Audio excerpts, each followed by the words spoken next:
دین غالب ہوگا پورے کرۂ ارضی پر۔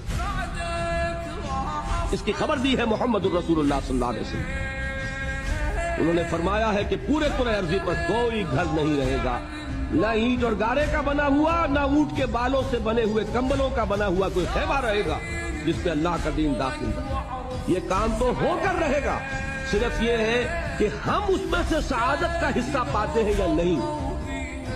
قافلہ تو پہنچے گا منزل پر، تم قافلے کے ساتھ ہو یا نہیں، تم محروم رہتے ہو یا سعادت میں سے حصہ پاتے ہو، یہ بات علیحدہ۔ باقی یہ کہ ہو کر رہے، جس نے اپنی جان دے دی وہ سرخرو ہے۔ اس کی زندگی میں انقلاب آئے نہ آئے، دین غالب ہو نہ ہو، اس کا کام یہ ہے کہ جو کچھ اس کو اللہ نے دیا تھا اسے لگا دے، وہ سرخرو وہ کام ہے۔ تو جان لیجئے یہ پہلی بات تو ہمارے لیے یہ ہے کہ ہم طے کریں کہ میری زندگی کا مقصد تیرے دین کی سرفراز ہے۔